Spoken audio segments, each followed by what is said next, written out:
Guys, अक्सर हमें हमारी डेली लाइफ में इस तरह के सेंटेंस बोलने होते हैं जिनमें हमें बोलना होता है जैसे कि ऑफिस पहुंचने में मुझे 10 मिनट लगते हैं, बीमारी से ठीक होने में मुझे 2 महीने लगे, दुकान में पहुंचने में मुझसे 10 मिनट लगे, वहां पहुंचने में मुझे 1 घंटा लगेगा। तो गाइस, इस तरह के सेंटेंसेस जो कि हमें हमारी डे टू डे लाइफ में न जाने कितने ही बार इनका यूज करना होता है और अक्सर आप लोगों ने इनका यूज कई बार किया भी होगा और बहुत बार सुना भी होगा हिंदी में। सो डोंट वरी गाइस, आज की इस वीडियो में मैं आप लोगों को सिखाने वाला हूँ कि इन्हें इंग्लिश में कैसे बोला जाता है। तो गाइस, इन्हें इंग्लिश में बोलने के लिए जिस स्ट्रक्चर का यूज किया जाता है वो है, सबसे पहले बोला जाता है इट के बाद बोला जाता है टेक के बाद बोला जाता है ऑब्जेक्ट, उसके बाद बोला जाता है टाइम टू प्लस वर्ब की first form plus other word. एक और बात गाइस यहाँ पे मैं आप लोगों को बताना चाहूंगा, जो टेक है ये आप टेक देख पा रहे हो वो एज अ मैन वर्ब की तरह यहाँ काम करेगा। जैसा हमारा टेंस होगा वैसे ही इसकी फॉर्म चेंज होती जाएगी। तो आइए यहाँ पे कुछ एग्जांपल्स ले लेते हैं ताकि इसे और बेटर तरीके से सीख सके। ऑफिस पहुंचने में मुझे 10 मिनट लगते हैं। It takes me 10 minutes to reach the office. It takes me 10 minutes to reach the office. बीमारी से ठीक होने में उसे 2 महीने लगे। It took him 3 months to recover from illness. It took him 3 months to recover from illness. दुकान में पहुंचने में उसे 10 मिनट लगे। It took him 10 minutes to reach the shop. It took him 10 minutes to reach the shop. वहां पहुंचने में मुझे 1 घंटा लगेगा। It will take me 1 hour to reach there.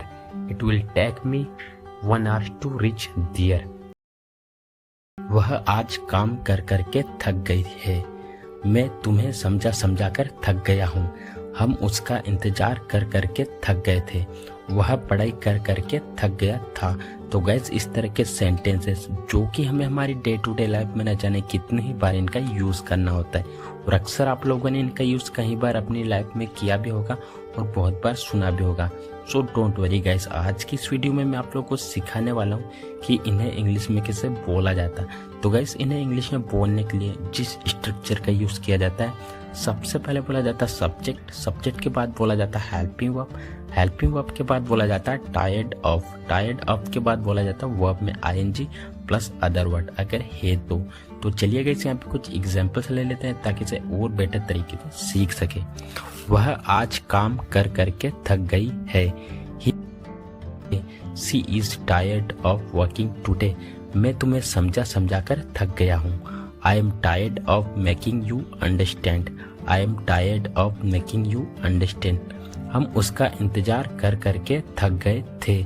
We were tired of waiting for her. We were tired of waiting for her. वह पढ़ाई कर करके थक गया था। He was tired of studying. He was tired of studying. क्या तुम पढ़ पढ़ कर थक गए हो? Are you tired of studying? Are you tired of studying? मैं उसकी बातें सुन सुन कर थक गया था। I was tired of listening to her talks. I was tired of listening to her talks.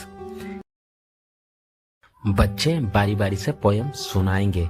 हम बारी बारी से घर की सफाई करते हैं। दोनों चौकीदार बारी बारी से पहरा देते हैं। तो गाइस, इस तरह के सेंटेंसेस जो कि हमें हमारी डे टू डे लाइफ में न जाने कितने बार हमको यूज करना होता है और अक्सर आप लोगों ने इस तरह के सेंटेंसेस न जाने कितने ही बार बोला होगा और सुना भी होगा। सो डोंट वरी गाइस, आज की इस वीडियो में हम लोग सीखने वाले हैं कि इन्हें इंग्लिश में कैसे बोला जाता है। तो इन्हें इंग्लिश में बोलने के लिए हम जिस फ्रेज का यूज करते हैं वो है टेक टर्न्स, जिसका हिंदी मीनिंग होता है बारी बारी से।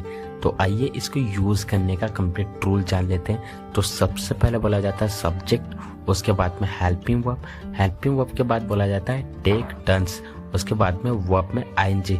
आप इसको एक और तरीके से लिख सकते हो, इन्फिनेटिव टू वर्ब की फर्स्ट फॉर्म लगा करके, टेक टर्न्स के बाद में टू लगा करके वर्ब की फर्स्ट फॉर्म। तो आइए यहाँ पे कुछ एग्जांपल्स लेते हैं ताकि इसे और बेटर तरीके से सीख सके। बच्चे बारी बारी से पोयम सुनाएंगे। Children will take turns reciting the poem, या फिर children will take turns to recite the poem. हम बारी बारी से घर की सफाई करते हैं। We take turns cleaning home, या फिर we take turns to clean home. दोनों चौकीदार बारी बारी से पहरा देते हैं। Both the watchman take turns guarding, या फिर both the watchman take turns to guard. मैं और मेरा दोस्त बारी बारी से वीडियो गेम खेल रहे हैं। My friend and I are taking turns playing video game, या फिर my friend and I are taking turns to play video game. दोनों ने बारी बारी से गाड़ी चलाई। They both took turns driving, या फिर they both took turns to drive. हम बारी बारी से रात का खाना बनाते हैं। We take turns cooking dinner, या फिर we take turns to cook dinner. लड़ो मत, बारी बारी से झूला झूलो। Don't fight, take turns swinging, या फिर don't fight, take turns to swing. हमें बारी बारी से बर्तन साफ करने चाहिए। We should take turns doing the dishes. खाना खाकर आया हूँ, वह नाश्ता बनाकर आई है।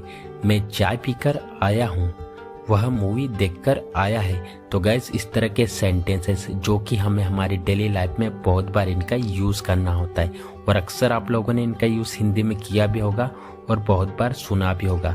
सो डोंट वरी गाइस, आज की इस वीडियो में मैं आप लोगों को सिखाने वाला हूँ कि इन्हें इंग्लिश में कैसे बोला जाता है। तो गाइस, इन्हें इंग्लिश में बोलने के लिए जिस स्ट्रक्चर का यूज़ किया जाता है वो है, सबसे पहले बोला जाता है सब्जेक्ट, उसके बाद में हेल्पिंग वर्ब। अगर आपका सब्जेक्ट सिंगुलर है तो हैज़ की यूज़ होगा, अगर प्लूरल है तो हैव, फिर उसके बाद में वर्ब की third form, plus after, plus verb में आईएनजी, प्लस ऑब्जेक्ट। तो चलिए गाइस, यहाँ पे कुछ एग्जांपल्स लेते हैं ताकि इसे और बेटर तरीके से सीख सके। मैं खाना खाकर आया हूँ। I have come after eating food. I have come after eating food.